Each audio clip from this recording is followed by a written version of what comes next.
What's up, Mets fans? Welcome back to another Mets Hot Stove right here on the channels and on X.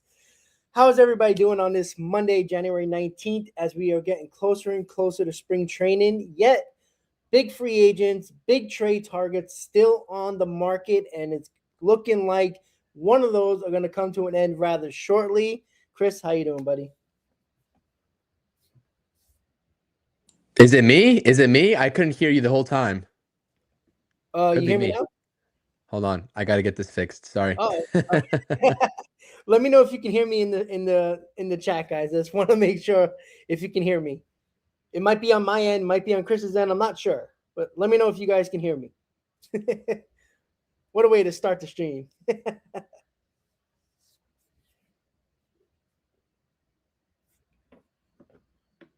Just making sure everybody can hear us before we. All right, so I think Chris might have had the issue, but let me know in the comments, guys, if you are able to hear me. And all right, everybody can hear me. All right, so it's on Chris's end. Chris will be back in just a second. I know he was having a little bit of technical difficulties, but he couldn't hear anybody. So let's see if he can. Am I good? Hear me? Oh, hear me now. Am I good? I hear you. You hear me? All right. It All wouldn't. right. Yeah, we're good. All Here right. we go. All right. It Here we wouldn't go. be a Mets hot stove without some technical difficulties, so I do apologize about that. I could hear absolutely nothing, so I had no idea what was going on. Anywho, great to be here with you all. Thank you for sticking with us here in the first couple of minutes of this stream before we get to any of these topics. So I'm excited. A lot of moves that could be on the horizon, a lot of things that we've heard, especially from Will Salmon in the recent report that he dropped a little bit ago in the article, and a lot of names that we've been talking about on both of our channels that could best suit the Mets' needs moving forward. As we all know, we know what the holes of this team are currently. Left field, as it currently stands, the starting rotation, and some bullpen help. Maybe another bullpen piece that is on the market. So let's get into it. I think we're starting off with Cody Bellinger. Again, once more, sorry for the technical difficulties. Yeah, and that's where we are going to start. We're going to start with Cody Bellinger here tonight. And look, for months now, we know how much of a perfect fit Cody Bellinger was just for the New York Mets. This was before Bo Bichette, before Polanco, before many guys the Mets signed or traded for. Bellinger made so much sense for the Mets because depending on if you got Cody Bellinger, you can have an option of where you want to go on the market to obtain a first baseman or an outfielder. With Cody Bellinger, it's obvious, right? Depending on where you want to play him. And I do wonder if the Mets, if they can land him, and we'll talk about why and how they can land him, or when it comes to what's going on with the Bellinger market. Would they put him at first base? Would they put him in left field or center field? We know Carson Bench is going to get a hell of a shot to win a job in the outfield. It's just a matter of will he be with Juan Soto and Cody Bellinger, or will he be with Juan Soto and somebody else might be playing first base, Chris. So before we get into like the what and the how for Cody Bellinger, where do you think they're going to put him if the Mets do sign him? That is a very loaded question, and I am inclined to think that it would be in left field, but then it begs the question, what is going to be the plan with Carson Bench in that platoon role with Tyrone Taylor? And as we have stated countless of times ever since the Mets traded for Tyrone Taylor, we know that he is supposed to be a fourth outfielder. If he is starting on your team, your lineup is probably not at its greatest strength and full strength, I would think. So it depends on how Carson Bench does in spring training. I wouldn't put it past the Mets to, keep him in the minor leagues to start off the 2026 season if they're able to successfully land another outfielder. And at this point, with what we've seen at first base with Jorge Polanco, I would have to think that they would give him the nod at first base, but I've been seeing a lot of Mets fans talk about this fact in that Brett Beatty and his frame, he's a big guy, he's a tall guy, and his frame suits first base if that is the move that David Stearns wants to make and the route that he wants to go down. I'm just not convinced with him at first base, man. I'm not even fully convinced with Polanco at first base. So for me, I think it would be left field predominantly for Cody Bellinger.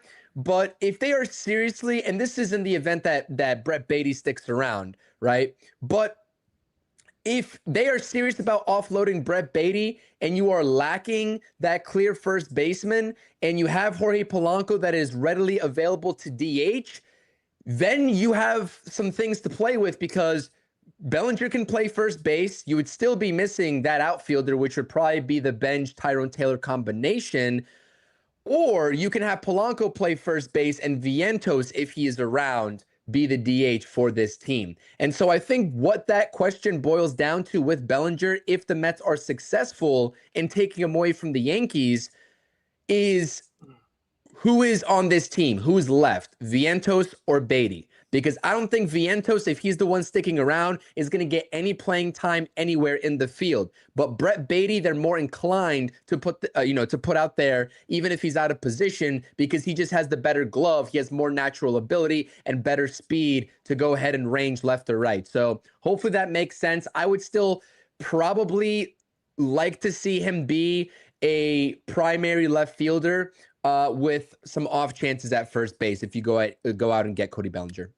Yeah, Beatty does have the frame of a first baseman. He's lanky, he's tall, but again, who knows? If he can play first base. We know Vientos technically can play first base, but he didn't look good when he had the opportunities to play first base. And I know Polanco is working hard in the Dominican Republic at first base, but again, he's never done it in his career. Not saying he can't do it. He is a good glove, but who knows if he can do it again. It's a whole different story playing middle infield compared to first base. Different cutoffs, how to play on the bag when there's a runner on base. So many different things you have to do, squeeze bunts, bunt plays and everything like that, doing the wheel play. All that stuff is totally different as middle infielder than a corner infielder. So, again, can he do it? Yes. But I would feel so much more comfortable just to put Bellinger at first base. I know that's not going to make everybody happy, but I feel like there's a trade that's going to go down that's going to take some of these infielders off this team, and it's going to make it a little bit more easier to figure out who's going to play on this roster. So I would put Bellinger at first base and put Carson Benj in center field or in left field and play Tyrone Taylor. I know that the bat doesn't play well at all, and he's a perfect fourth outfielder.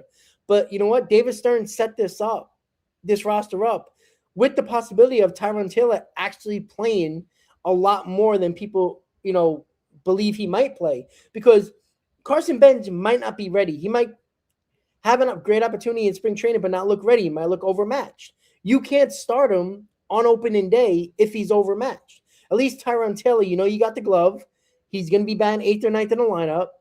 And at the very least, you can actually see, all right, this is what we're going to do. We'll put Tyrone Taylor in center field, and maybe you just put Carson Benj in left field and let him work out the kinks in left field defensively, and then also in the bottom of the lineup offensively, and that's where you can go as well. And you solidify your infield, right? You make your infield one of the better infields in baseball, right? You got Simeon and Lindor up the middle. Great defensive pairing right there. Right now it's Beatty at third base and Bellinger at first base. I mean, you could say that's a pretty damn good defensive infield right there. And for somebody, You mean Bichette? Oh, so I'm sorry, Bichette. I'm so crazy about Bichette being actually here. It's weird because another infielder. But yes, Bichette. I'm sorry. I'm thinking the B word, and I'm thinking not bitch. I promise. But Bichette and But I was like, hold on, wait. I know you didn't just say Beatty. like it's funny. I was just looking at something about Bichette too, and then thinking that he's still a Blue Jay, but that's all right. So, Rob, I think you're making a great point there with the excess of infielders. And I think that this conversation surrounding Bellinger and the position that he's going to play, and we have to get into the parameters here too of what the Yankees are offering in case everybody here that's in the chat, whether it's on your channel, my channel, doesn't know. And we'll get into that here in just a second about how this could be the perfect storm for the Mets to swoop in. But that all depends on Bellinger and Boris if they are willing to take a high AAV short-term deal like Bichette did. But we'll get into that here in just a second. I think that this conversation, if Bellinger does somehow end up being a Met, which would be absolutely insane, this lineup would be better than last year's. I think, in my humble opinion, it would be the best lineup most likely since either 22 or all the way back in like '06, I think is how far back you can go ahead, because that 2015 lineup was really not that great. And the fact that they made the World Series in that year was crazy within itself. But all that aside, I think it depends on the prospects. And that's going to also transition us later into some of these names that we've been talking about on our channel about making trades for certain guys, whether they're an outfielder, a position player, or a pitcher that is on the market. How do the Mets view Ryan Clifford and Jet Williams? Those are also internal outfield candidates, but how ready are they going to be at any point in the 2026 season? Also, are they even going to be here for the 2026 season in the organization, given some of these other trade rumors? So I think that right now, maybe I should backtrack a little bit and agree with you that Bellinger at first base makes the most sense, because if the Mets really are going to hold on to a lot of these prospects, which I'm not sure how feasible that is if we're talking all these trades, but if Clifford and Jet Williams and Carson Bench are all here in this organization, that is a lot of outfield potential depth that you can go ahead and slot in at left field. Or even center field with Jet Williams and Carson Bench if Tyrone Taylor's bat drops off. But that's a lot of insurance right then and there. And then you can go ahead and focus on first base. So I think that it's also important to consider the prospects moving forward and who will be included in trades, who will not be included in trades. And my eyes are on Jet Williams. We know Carson Bench is going to be in the fold. My eyes are on Jet Williams and Ryan Clifford. Coincidentally, two guys that I've also included in hypothetical trade packages in two of my last two videos, going back to yesterday and today. So yeah, but right before we talk about what the Yankees offer Bellinger and how can the Mets get him, this is the argument we've been both talking about in our own videos and just on our shows, our live shows, is that people are so afraid and complain, and I know I got a lot of complaints on the Duran video for sure. The fact that people are like, oh, why would you give up Jet Williams? Why would you do that? Because you got to look at where are these guys playing. You can't leave them in the minor leagues when these guys are potentially ready and not use them either as an asset or a potential possibility on the roster. Like, that's the problem. Like, Carson Bench clearly jumped over Jet Williams and Ryan Clifford on the depth charts, where they're giving Carson Bench the opportunity to win a starting job in the outfield, and Jet Williams has been here longer. So, you have to make a decision on these guys, Chris, and that is the thing that's always frustrated when people, and I know it's probably on your video too, with some comments where people think you're out of your mind with trading these guys, but you have to look at what is the dynamic of the Mets farm system and where guys are on the depth charts, and are they ready? Is this guy getting more of an opportunity than this guy? You can't wait around and just hold them all and just hope for the best at the trade deadline, where we know David Stearns has been a little bit skimmish at the trade deadline for big moves. You can't worry about that. You got to worry about putting the best roster you can on opening day, and then you see what you need at the deadline. And that's the thing that I get frustrated about, because, like you say, Ryan Clifford, Jet Williams, where are these guys playing if you get Bellinger and Carson Bench is your outfielder as well? Then there's nowhere to go at all. yeah, I agree. And the other thing that I was going to say too, I know that this kind of goes against this whole Clifford and, Jet Williams argument, but let's just forget about them for a second. I'm not also discounting if the Mets go out and get Bellinger. I'm not discounting them putting him in center field and having Carson Bench or Tyrone Taylor be, really more so Carson Bench, because I think if you are playing Tyrone Taylor in the starting nine, you have to have him at center field. I think I would put his glove a little bit above Cody Bellinger's at this point. But it's pretty close. Bellinger's a good center fielder. We all know that. But to get the best lineup offensively as possible, you could have Bellinger in center field, Carson Bench, if he cracks the roster on opening day, as your opening day left fielder. And then in this scenario, I would assume that Brett Baty is sticking around. He'd be your first baseman, with Jorge Polanco being your DH. I think that is the best possible outcome and best possible scenario if the Mets do land Cody Bellinger, is maybe even just putting him in center field and holding off on trading Brett Baty. We just don't know. It's a toss-up. I mean, there's going to be 4 teams involved now that the Yankees are stalling in their contract talks. So Yeah. that's also a different route that the Mets can take defensively in their alignment.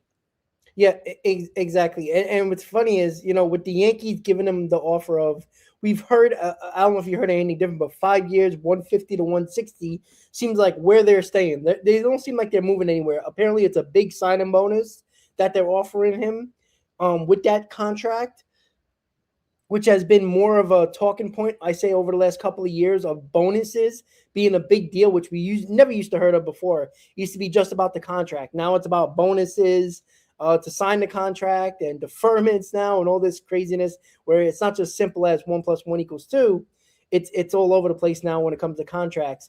So, we all believe that the only way the Mets get Cody Bellinger is on a short-term deal. They're not going to give 5 years to Cody Bellinger. That's why most people thought, especially when Bo Bichette was signed, everybody's like, "Oh, Bellinger's probably not going to be an issue." And then not too long after the Bichette signing, everybody's like, the Mets are still in on Bellinger, and the only way they can be on Bellinger is a short-term deal, probably 3 years.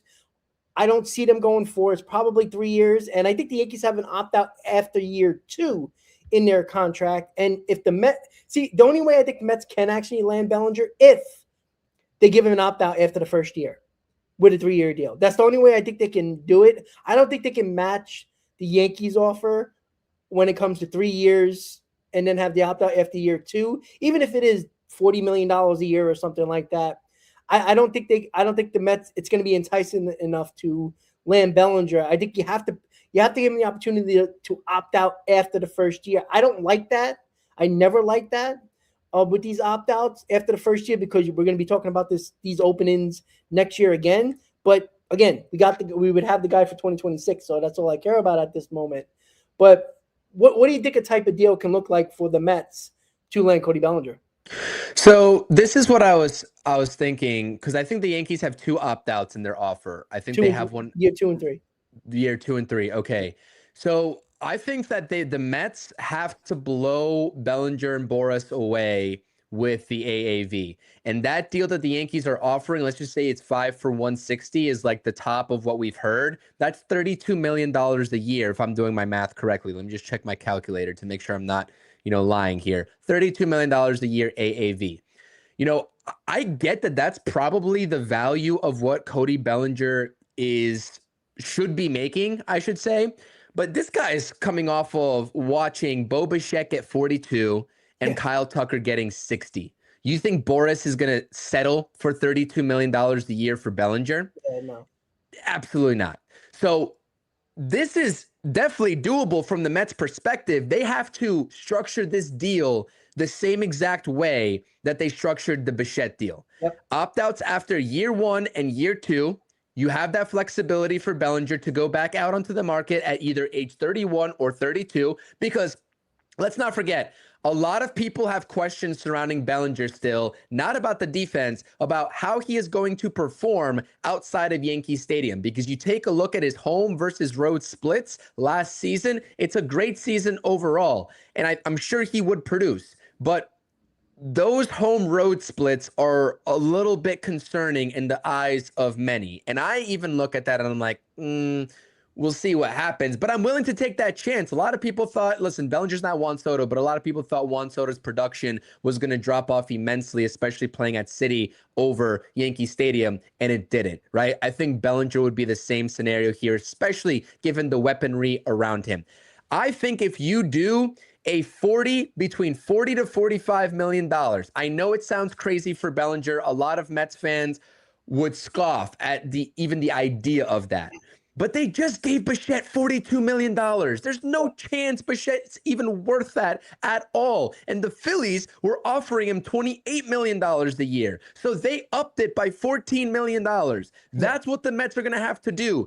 Up it from 32 that the Yankees are giving him by at least 10 to 12 million dollars, which puts him in the range of 42 to 45 million dollars. So, in simple terms, you take 45 times 3 and you give that to Bellinger. 135 over 3 years, opt-outs after 1 or 2 years. Boom, you're in this lineup with Lindor, Soto, Bichette, Polanco, and we are rocking and rolling. That's what I would do. Yeah. Simple. Yeah, and you know we all know about Scott Boras. If you notice how Scott Boras had pivoted away from, he's not. I mean, he always wants long term deals for his players, but he always talks about AAV. How this player is top three in baseball in his position at the AAV level for outfielders.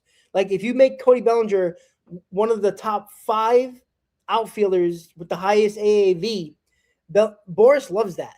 He loves that type of play. He loves the long term deals, but when he sees that there's no competition for the long term deals, I mean, just look at Tucker and Burchett. We expected. I mean, we know that the Blue Jays we're definitely going 10 years. We knew about the Bichette with the Phillies. What was it, 7 years? If I'm not mistaken, 7 year deal, right? And they both went with more money per year, a couple of opt outs, and shorter term deals. So it's a trend this offseason. And lucky for the Mets, because let's be honest, if any of these guys were willing to take long term deals, the Mets would have nobody right now. Would probably be in panic mode at this point because if Bichette and Tucker would have took long term deals, there would have been no way that Bellinger would take a short term deal because it's always a trend during the offseason. What other guys around his, the top tier free agents, usually when a lot of those guys take certain deals, it's around similar deals of everybody else when it comes to all long term deals or short term deals. This year, the trend is short term deals. And if you can go back on them, if you can make $40 million this year and then go back on the market again and get a long term deal, I mean, you probably win whatever you wanted overall anyway. And I think that's what a lot of the players are looking at. And you got to understand, we all got to understand too, is that I think a lot of the players are very concerned about the CBA. We talked about this early in the hot stove this year in the offseason about the CBA being a problem for players. They're trying to get as much money as possible in 2026 because there is no guarantee of a season of 2027. And guys, even if they do opt out, but I think that this is another key, Chris, is that year two of an opt out, where they don't have to opt out after year one, if they have that option of opting on a year one, they can wait. And I wonder if the strike is going to cause, if the CBA strike is going to cause this. If they go on strike, if there's a CBA lockout or whatever it is, the players don't have to opt out at a certain point in the offseason if the CBA isn't, agreed upon, because they can wait it until the strike ends, and then because all the dates that we usually have for the offseason could be pushed back until a later date. So these guys don't have to worry about opting out maybe until February. So they're gonna know if they're like, oh man, I don't trust this CBA. Spring training is starting in 3 weeks, and the lockout or strike just ended, and they're like, you know what, I'm not going to opt out. I don't trust myself getting a long-term deal with 3 weeks to go, because when this lockout ends, they're going to speed up everything quickly, spring training as quickly as possible. And I wonder if a lot of the players are looking at it like that, where, you know what, I'm still making a ton of money and I got protection on my end, because they could have signed a long-term deal. I'm still confused why they didn't, in my opinion, because they always talk about security, Chris. And, Bichette passing that up on the Phillies when he basically, it was like a verbal agreement with the Phillies. And Kyle Tucker did not want to go to Canada for 10 years. And they're making a lot of money per year. But that long-term security isn't there, especially with the strike coming up. Yeah, I mean, I don't even want to talk about the CBA and how that's going to affect everything. So I don't know. I mean, that's a good point. I don't know how heavily these players are thinking about it when they're taking these deals. It seems like some of these players are just a-okay with taking the high AAV, even if it's a short-term deal, under the assumption that they'll go back onto the free agent market and get the long-term deal that they think they deserve, right? And that's the same thing with Bo Bichette, who's younger than, well, he's younger than Bellinger, but not Tucker.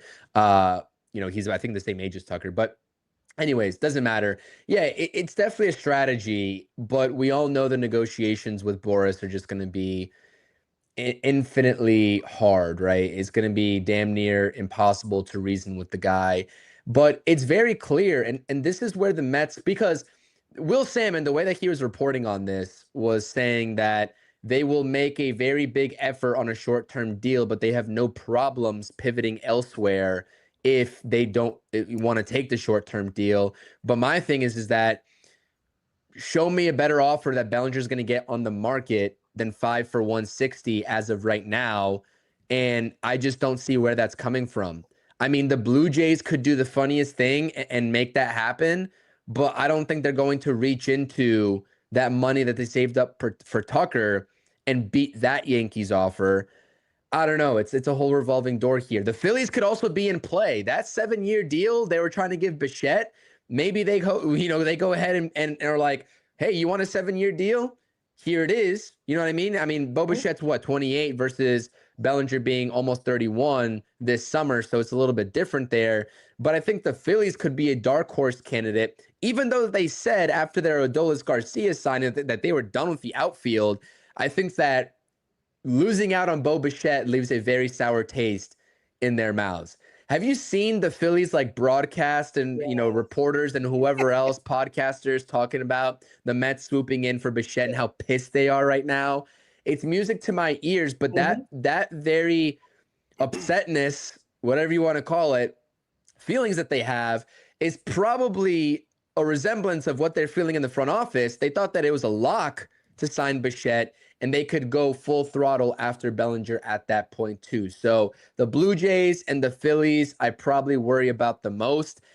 And I think if I'm a Yankees fan, I'm like, what the hell is going on right here? Because the Yankees have been quiet all off season long.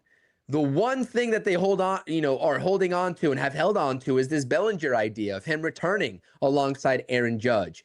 And now they want to shortchange him.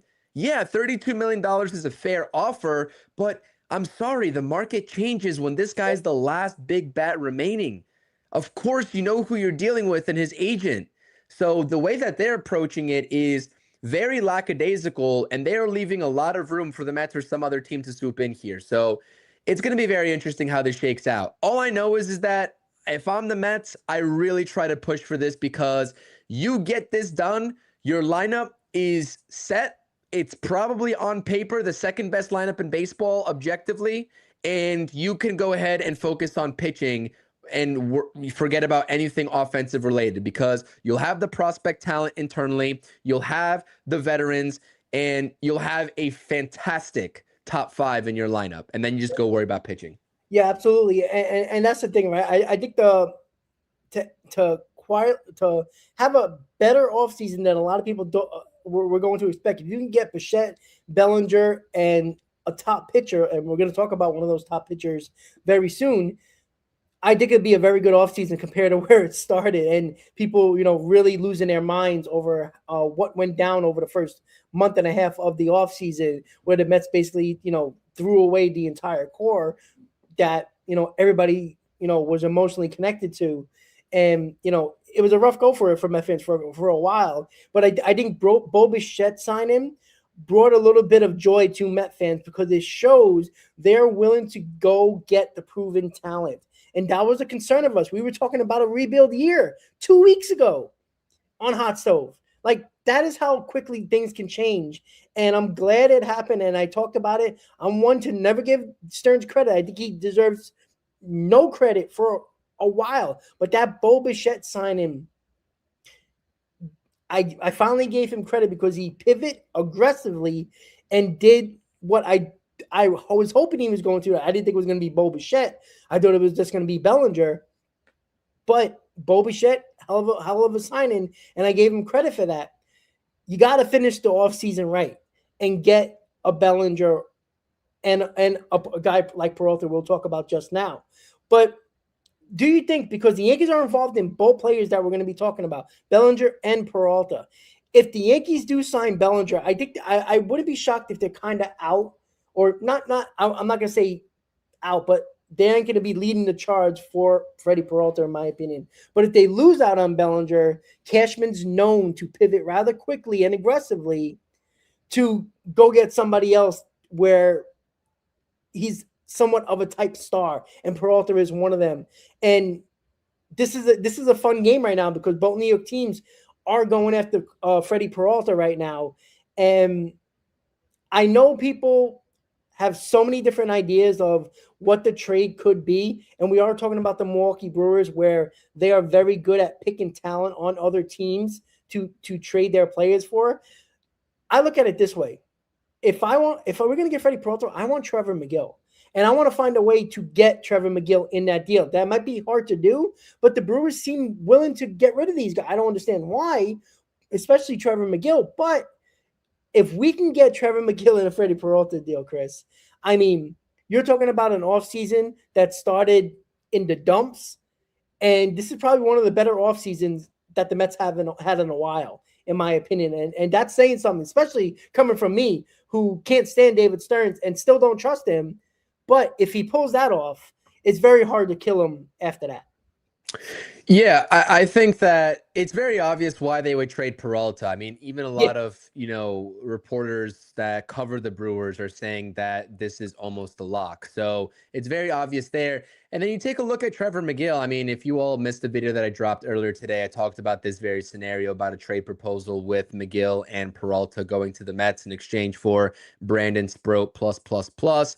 It wasn't meant to be like the final offer from the Mets perspective. That's like maybe where the conversations start and laying the groundwork for what the Mets could offer. Because objectively, I mean, the Brewers are an organization that is constantly cycling through young talent. And they're always looking for what the next move is to recoup some young talent with these guys that are getting older and more so on expiring contracts, leaving and heading out the door. That's Peralta, who is a rental. We all know that. And that's also Trevor McGill because, yeah, Trevor McGill is under contract through the 2027 season. But going back to the lockout, how much of a 2027 season are we really going to have? This is their chance to maximize their return for a guy like Trevor McGill. And the reason why they would want to do that, as good as Trevor McGill is, with his two-pitch mix, this guy throws gas, 100 miles per hour with his fastball and a knuckle curveball. That's fantastic. Is because they have another reliever who is just as electric in Abner Uribe, who posted a 1.67 ERA. I watched actually quite a bit of Brewers baseball. I was at a couple of games in Milwaukee watching Mets versus Brewers, and I was very impressed with Abner Uribe, who's basically going to be their closer if they do move Trevor McGill. He actually also had 7 saves on the season for the Brewers last season. So it's not a lock per se for the Brewers to let go of Trevor McGill, but he's already 32 years old. There's technically 2 years of control left with McGill, 2026 and 2027, but we don't know if we're getting a 2027 season at all, Rob. You know what I mean? And so that is maybe in the back of the Brewers' minds, and that's why they might want to go ahead and let go of a guy like McGill alongside Peralta to really get that maximum return back. And then in their lineup, they're a pesky bunch, dude. They are a pesky bunch. But what they lack really is power. I mean, they have some guys that can hit, 15 plus home runs. Yeah, sure, but they're really lacking true power and a balanced, powerful lineup. They are a team that gets on base at a very high clip. They have a lot of speed, maybe with the exception of a guy like William Contreras, who is one of their power guys. And they make pitchers work because they are a disciplined team. But they are probably looking for a guy that can put another guy that can put 15 to 20 home runs over the fence. And the Mets have that not only with the MLB ready talent, with some of these guys that, we don't know how much playing time they're going to get. We're talking about Mauricio Vientos, and I don't think Beatty's going to be in this potential deal, but he also fits the mold because he just is coming off of an 18 home run season. But they also have a guy in Ryan Clifford that would make all the sense in the world, especially when you're taking a look at Christian Yelich and how old he is and how injured he is, and that corner outfield spot needing to be addressed from the Brewers' perspective. So I think these two organizations match up perfectly. And I can see this definitely happening.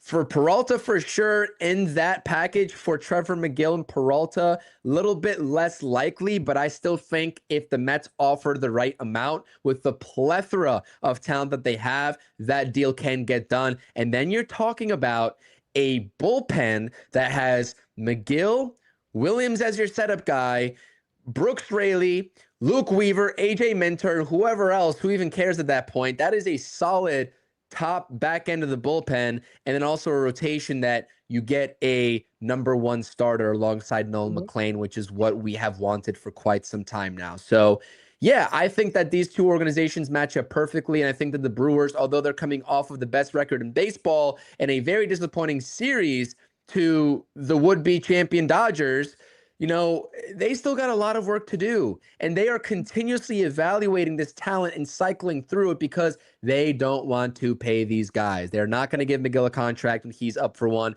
and neither are they going to do so for Freddy Peralta. So, you know who will? The Mets. The Mets will probably start talking extension with Peralta right away. And that will be, a thing that happens. You can't, there's tampering if you do it beforehand. But I think that there have been some reports that Freddy Peralta's camp would be open, as we mentioned before when we talked about in the last hot stove, to an extension. That's something that the Mets and David Stearns, especially with the familiarity, can definitely pursue.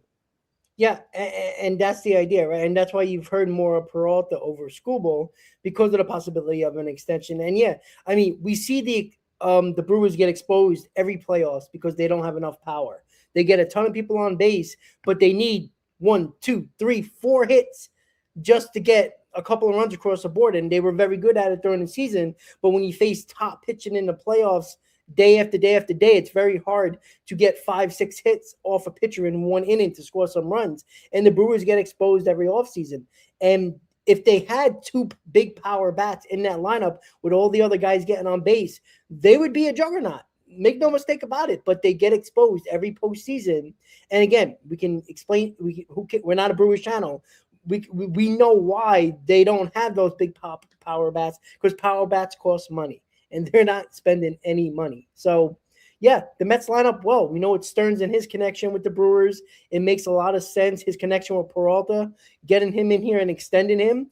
It's one less thing to worry about next offseason or at the trade deadline, where you hope Nolan McLean takes that next step and Freddy Peralta is Freddy Peralta. And now you got a really good, a really, really dominant 1-2. And then you can worry about your 3, 4, and 5. And with the Mets having so many different options to pitch, I guess we can talk about this considering we're talking about Peralta and the rotation. If it is Peralta being a New York Met and they trade for him, who's your 3, 4, 5? Like, is Manaea going to go into the bullpen? Is Clay Holmes, I believe, is going to be in this rotation. But again, you might have a difference of opinion about that. Where are all these guys going to go? Are you still going to trade a Cody Bellinger or a David Peterson? Because all these guys, you're not throwing anybody in the minor leagues at this point. So how many more guys can you put in the bullpen, considering the fact that probably, 1 or 2 of these guys aren't going to be in the rotation starting the season? But how would you line up your rotation if Peralta does become a Met? Well, he's 1. I mean, that's not a question. McLean is probably a 2. Depends on who the Mets give up in that trade. I mean, Brandon Sproat, I would imagine, goes in that deal. And you know what? I didn't even talk about it in my video earlier today, but I think that David Peterson could also go in that deal too if the Brewers push for a second starter who is also a rental. So that could also be a possibility. So I'll hold the door on that. Then I don't know, man. I mean, it depends on Jonah Tong and how confident they are in his abilities and whether he's going to be starting off in the major leagues. Because if Jonah Tong is not going to be ready to be a 3 in this rotation, you're probably talking about Sean Manaea and hoping that he bounces back and is a viable 3, or maybe even Clay Holmes. And that scares me. Like, that's why I've always thought that the Mets need 2 pitchers this offseason, because you need a mid-level starter and you need a top-end starter, because going into the season with Manaea or Clay Holmes as your 3 is absolutely absurd. Or maybe they would even make Cody Bellinger the 3. But then if you're talking about Cody Bellinger, are we going to a 6-man rotation, or are we not going to a 6-man rotation? Can this guy last the whole season in the rotation or not? And so that's why I think we have both been in the camp of you need to let go of Cody Bellinger, not because we don't think he's going to bounce back. Well, maybe that's part of it. But also, you have to just uproot the entire outlook of your rotation and add another guy into it to keep this guy every 6th day, or on the every 6th day versus the every 5th day. So Yeah. I think it's going to be, if that were to be the case, it's Peralta, McLean. I'd probably give the nod to Sean Manaea. Clay Holmes would be your 4. And if Kodai Senga can finally commit to a 5-man rotation, that's probably your 5, with the anticipation of Jonah Tong starting off the season in the minor leagues before he's ready to come back up and make a real contribution. That rotation is better than what we had last year. Clearly, a fresh start, no injuries, but it could get better. Like, that's not like you get Peralta plus you sign a mid-level rotation arm that's reliable, a rubber arm. Then I'm like, I can work with that. But that still scares me, even if you have Peralta in the fold, rolling with the rest of those guys outside of McLean. Yeah, exactly. And it's just a matter of like I said, even as Zach Gallen type, even though he wasn't good last year, he is a guy that throws a ton of innings. He's a perfect middle rotation type of guy at this point. I mean, he can potentially be an ace still, but he's probably, I think Zach Gallen's going to get a 1-year deal. That's one of the guys that they can actually try to get as well. But I wish Kodai Senga was off this team. I truly do. But if you notice, Stearns did not. Anytime he spoke this season about rotation or pitching, he has not talked about a 6-man rotation, and that's music to my ears. I thought it makes it a lot harder for other pitchers in this rotation to do something they're not used to doing. And Kodai Senga isn't part of this top pitching scenario for the Mets anymore. He should not be considered top rotation arm for the New York Mets. I know the last 2 seasons, the Mets seen Kodai Senga as that, and that's why they still went to that 6-man rotation and give him all these, basically, give him all this favoritism towards 6 days, give him extra days off and giving the rotation extra days off because of Kodai Senga. Now, if he can't pitch every 5th day, you know what? Throw his ass in the back of the bullpen and figure out how to use him, because he is hurting this team with a 6-man rotation. I've said that for a while. I don't think it helps other pitchers. Some pitchers don't like extra rest because they feel too strong. And for a guy in Kodai Senga who is often injured and inconsistent, you can't do a 6-man rotation because Kodai Senga needs it. You're hurting your other pitchers. I'm sick of Kodai Senga. I don't care. Throw him in a bullpen. Throw him somewhere. I don't care. If you got to make him a long man in the bullpen, even though I don't think he can do it, I don't think he can pitch every 5th day. And that's something that the Mets have to decide. That's why I rather trade him.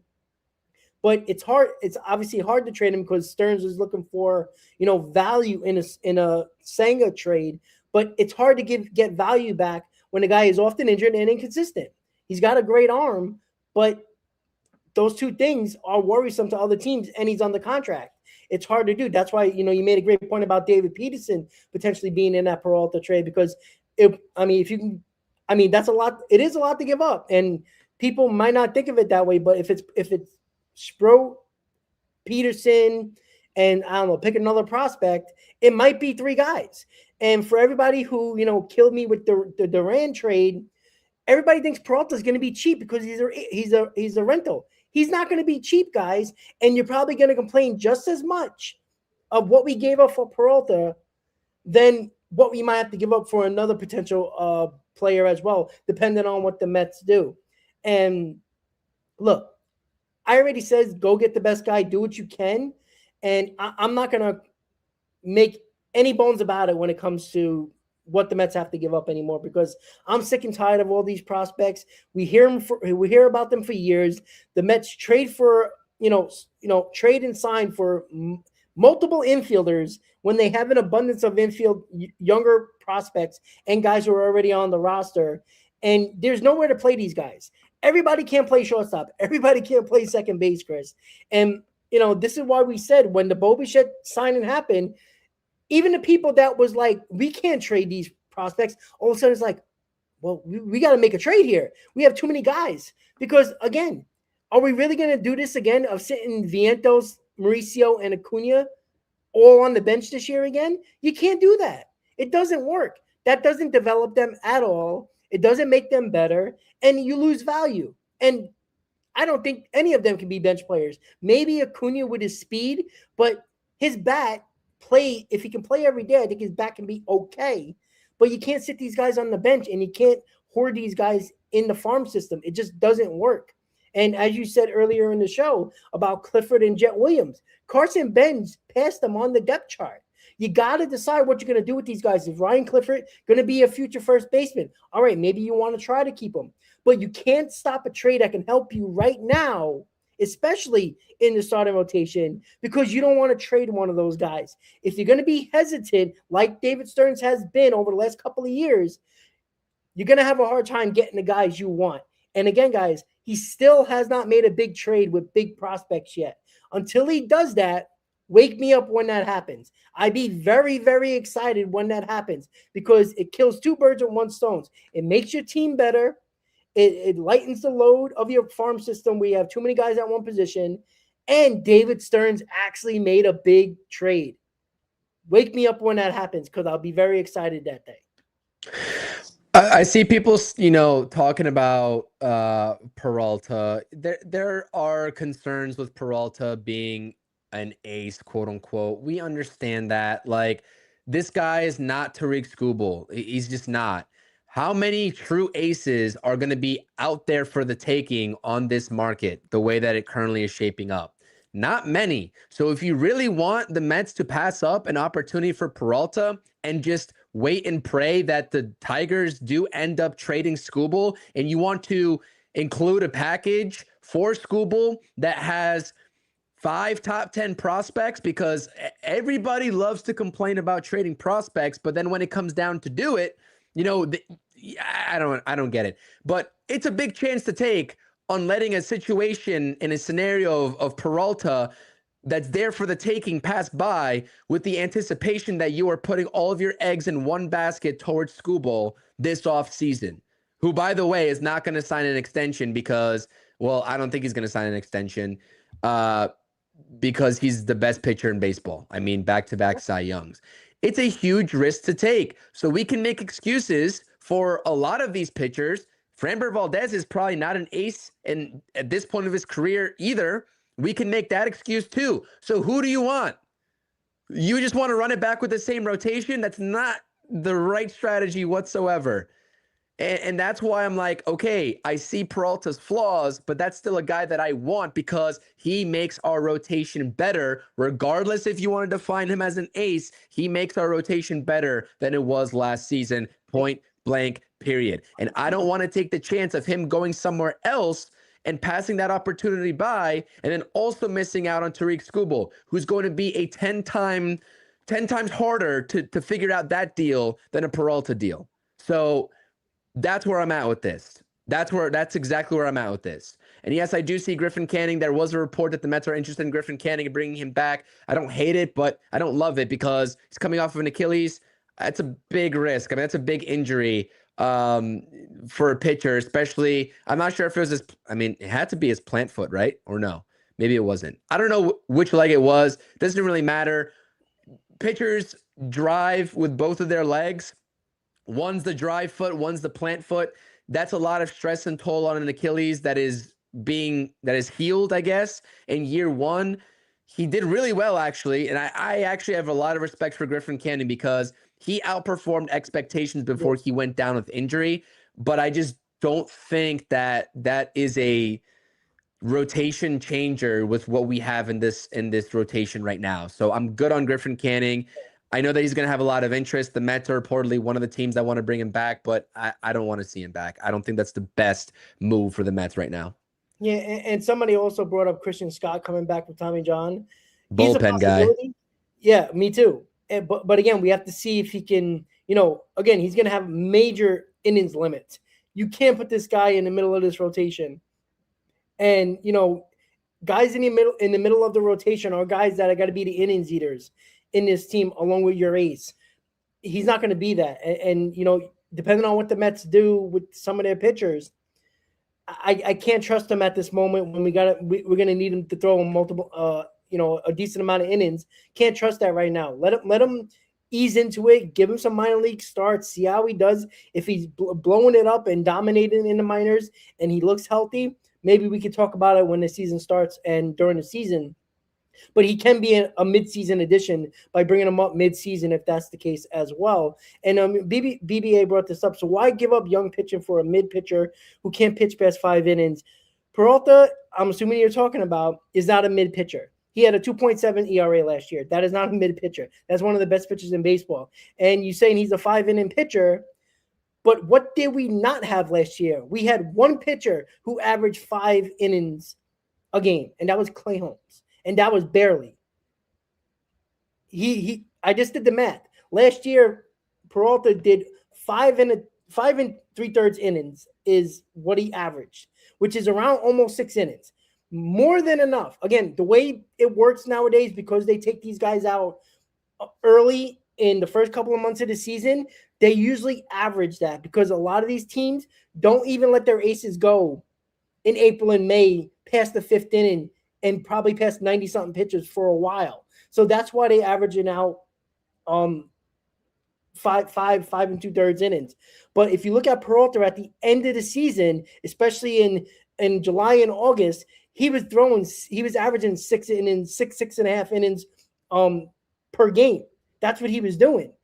And, when the Brewers needed to get some wins here, and obviously they slowed them down in September when they basically had the playoffs, in sight, when they didn't have to worry about the playoffs. So, and to go back to your question, why give up young pitching? Because what is young pitching, right? We always talk about you got to give to get, right? The Mets can't rely on Brandon Sproat because you're not going to get a starting pitcher in a trade without giving up young pitching. If you don't want to do that, then sign Valdez. But the Mets don't seem to be willing to do that. So you can't have one or the other. This is why when people talk about they want to get better, but when you entice them with a package and it involves prospects they like, all of a sudden they don't want to do it. But they don't like Framber Valdez enough. So that means you're not going to get a top starter then. Right. That's what I'm saying. Yeah. That's the point that it's frustrating and always concerning when some Met fans talk about, well, why give up young pitching? Because young pitching is not proven. All right. I'm not saying Brandon Sproat can't be a top starter. I'm not even saying Jonathan Tom can't be a top pitcher, but they're not right now. And if you just signed Bo Bichette, you're in on Bellinger. If you're going to get proven talent in here, you can't half-ass a rotation like they did last year, because we're going to have a similar season like last year. Because if the rotation is not good enough and they're just as bad or close to bad as last year, you're going to destroy your bullpen. And we're back to square one, exactly what we were talking about last year. You got to improve the starting rotation. And giving up young pitching, and Peralta makes the most sense because Chris brought up a great point. He's willing to sign an extension, which is more, I guess you can understand giving up young pitching because you can sign him long term. That is the idea. And I understand people get upset about the farm system and trading guys, but teams that actually win don't have that conversation. When you're trying to win, your farm system is more of an asset rhythm to get to what you need, where you need to get to, and make the big trades. That's where the Mets need to get to. Unfortunately for the Mets, they've had weird seasons where they should be trading some prospects to get better during the season, but they don't. You see the teams that win World Series, they make big trades in the offseason, trading prospects, and at the deadline. The Mets seem to be immune to that and like allergic to it. It just doesn't make sense for us. So overall, the fact of the matter is, if you're trying to get better, and the Bo Bichette signing means the Mets are trying to get better and be a contender now instead of a rebuild, which we were talking about 2 weeks ago, Chris, make it happen. And me and you agree that go get Freddy Peralta. It's going to cost you, but if anybody's going to complain about it, then you really got to question yourself in the mirror, Mets fans. Do you really want to win? Say that in the mirror to yourself and think, if that's what you want, if you want to win, you got to be willing to get proven talent in here. Just ask yourself that question, and that's just how it goes, Chris. Yeah, I think a lot of fans want to get and not give. Don't we all? David Stearns wants to do that as well. Why don't we dump Vientos? That's what they said. Dump them where? Where are we dumping? Yeah. Somebody needs to want them. as well. So, Right. any final thoughts, Chris, before we call it a night before the national Well, championship game? well, you know what? I mean, I see a lot of other names that are going to be up for discussion in a lot of future streams and videos that we have. The Mets are reportedly eyeing a reunion with Harrison Bader. So that's a contingency plan Sure. after Bellinger. What Will Salmon said is the potential contingency plans if the Mets don't land Bellinger for another outfielder is Robert Jr., Harrison Bader, and Bader. I'm like, how much stock are we putting into the year that he just had in the Twins and Phillies uniform? I'm not. I'm I not. don't know if I buy it. I mean, if he's taking a 1-year deal, sure, but that season that he had, he's going to be wanting a multi-year deal. And I just don't see it happening with the Mets. Yeah, I agree. But nonetheless, that's another guy that Will Salmon stated they could pivot to. Lars Nootbaar, Nootbaar, right? And then what's the last one? Jake Myers, who I made a video about way back when, who's coming off of a decent offensive year, which is unlike him, but provides great good offensive year, provides great defense. I still don't want that guy. Like, that's not a needle mover. I would be willing to take the chance on Robert Jr. Like, I get it. He sucked for the past 2 years. He showed a glimmer of hope in the second half last season. He has more upside than the other three names put together, I think. So I take the chance there, especially because he is also another DH type bat that you can put into your lineup if you really need to. So that's kind of where I'm at with that. The other name that we didn't talk about so much on this stream is Jarren Duran. Yeah. And, the fit with the New York Mets. I think there's a very big fit with the New York Mets if they decide to take that route. It would undoubtedly take a worthwhile infielder as they search for some sort of answer at second base and third base, now losing out on Alex Bregman. Well, Brett Beatty is going to be playing out of position, so that's like the first name that comes to mind. I did a video about that, and so did you on both of our channels, talking about some trade packages there. And then I wanted to talk about this real quick before we head out of here. I don't know if the Mets care about this, and Will Salmon mentioned something about this scenario between the Mets and Framber Valdez and the second qualifying offer free agent player that they could sign. Bichette is the first one, Framber Valdez, or a lot of people are talking about Zach Gallen. Zach Gallen also has the QO attached to him. Like, is David Stearns, knowing the type of executive that he is and how much he values the farm system, do we think he's forfeiting more draft picks to get another qualifying offer free agent in the doors? Because I did a video about this yesterday too. I dropped 2 videos on my channel. The first one was talking about this very topic.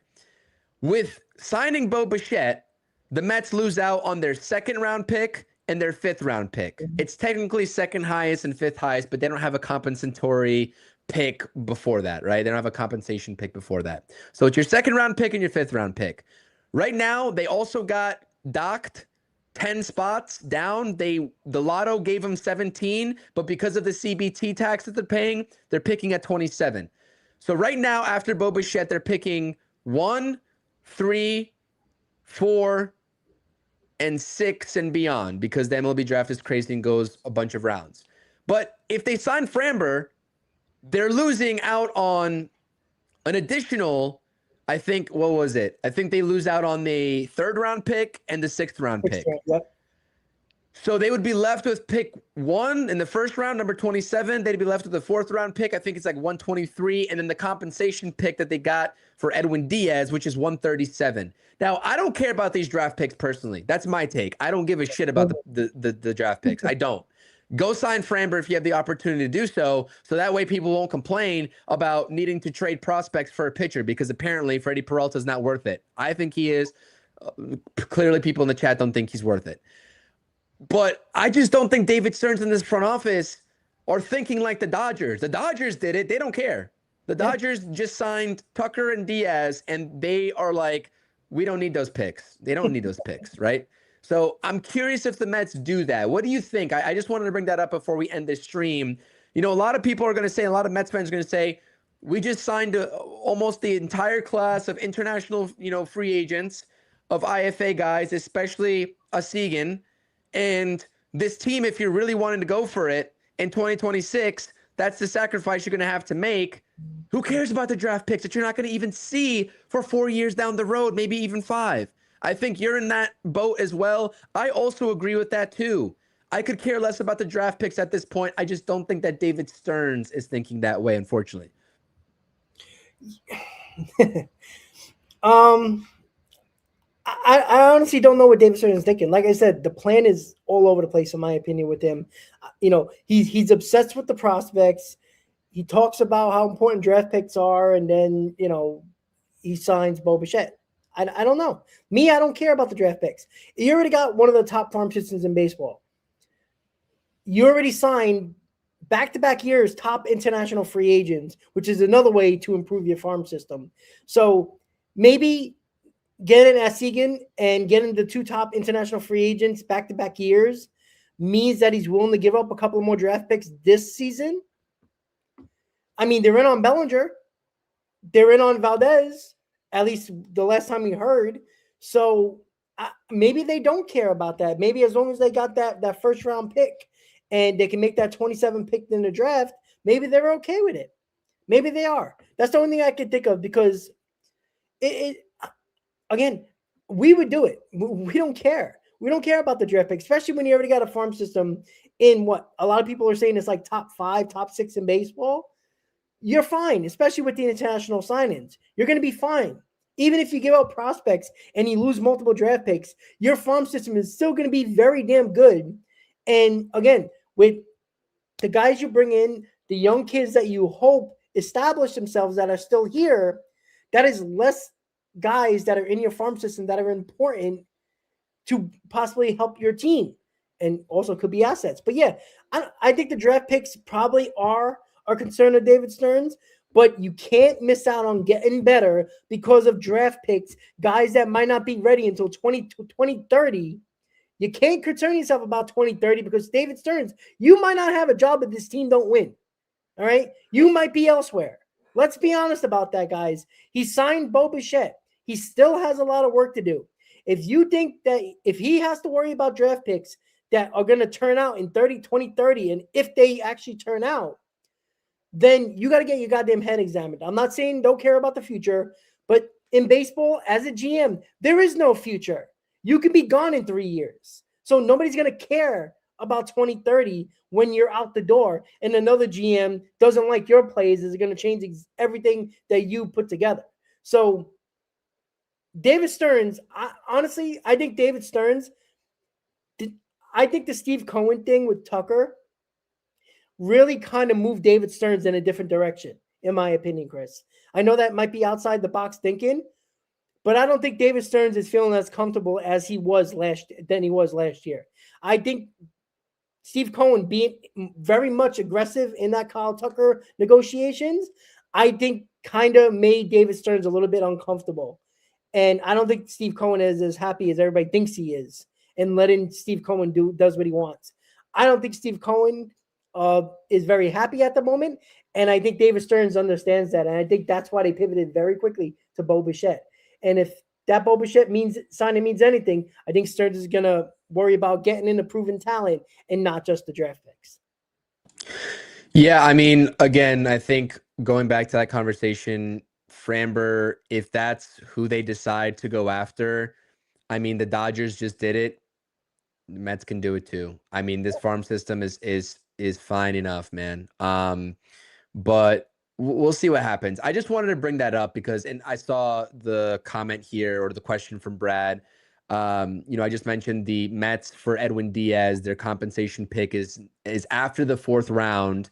So the Mets are picking in the 4th round at 123, and then the Edwin Diaz compensation pick that they get is pick 137. So okay, 14 picks later. So not that it I mean, it does matter, but not that it matters to us because we don't really care about that, and the draft's not until months away. So it is what it is. I mean, you get Framber on a 3-year deal, I'll lose the 2 picks. Like, I would lose the 2 picks right away, but I just don't know what's going on in the mind of David Stearns if he wants to do that, or if he's really committed to making a trade happen, let's say for a guy like Peralta, or maybe even another pitcher that we're not talking about right now.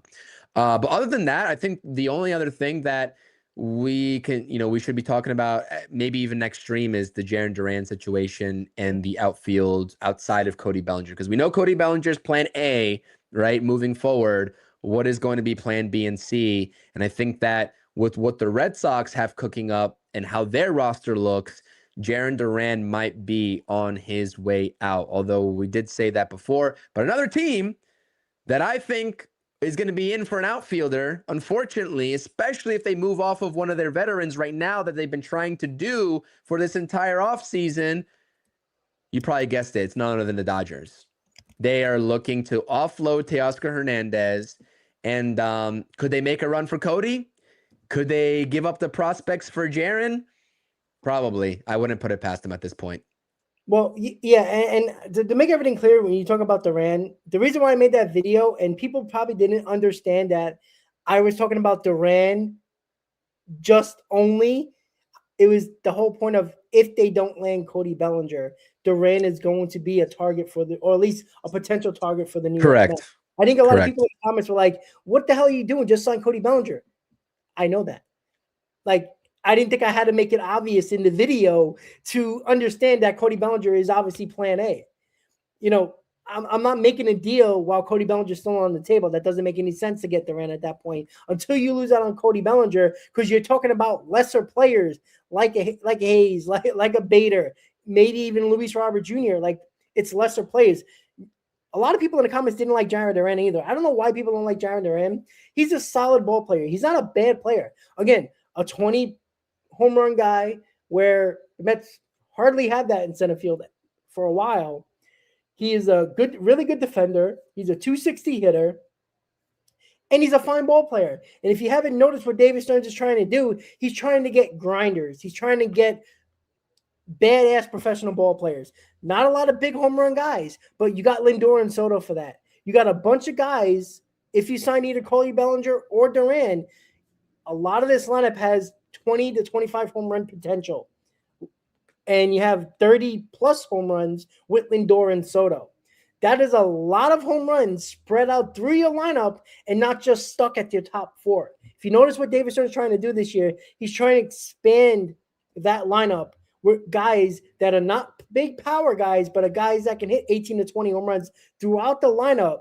And if you realize what he's trying to do here, he's bringing in a lot of guys that are very clutch, guys that don't hit a lot of home runs, but have around 80 to 90, 75 to 90 RBIs.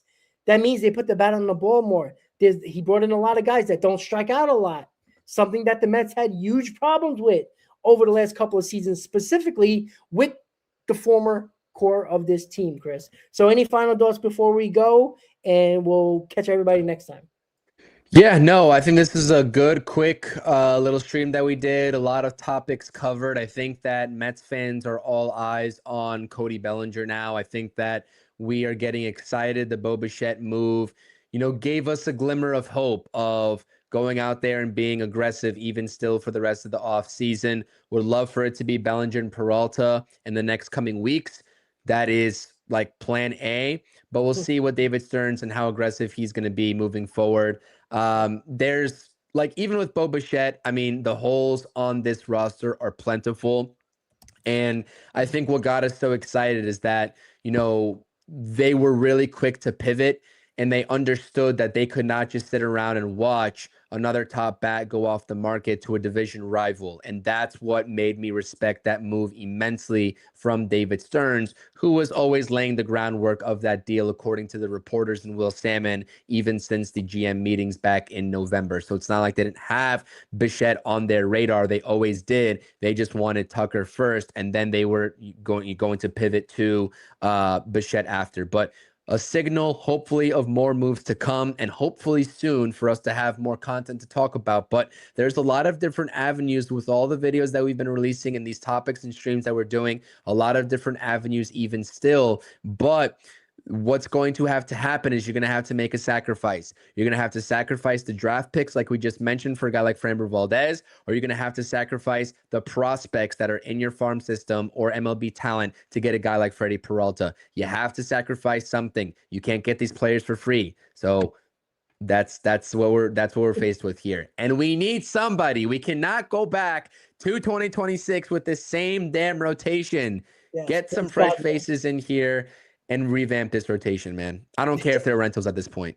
Exactly. I mean, I'm already negative. I don't want to be more negative to start the season like I was last year with the rotation. But maybe soon, guys, we'll do a couple of days from now, or even very soon, if there's more reports coming out about Cody Bellinger, possibly signing soon. Do a Cody Bellinger watch party. Why not? As we did the Kyle Tucker watch party, that was kind of fun as well. Even though ultimately we lost out on him, but we got a consolation prize in Bo Bichette. So with that said, guys, thank you for tuning in to Mets Hot Stove right here on the channels and on X.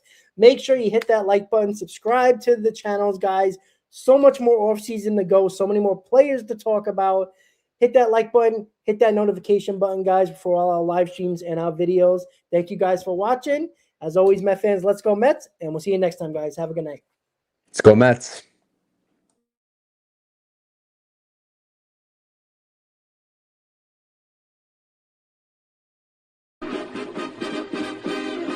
Meet the Mets, meet the Mets. Step right up and greet the Mets.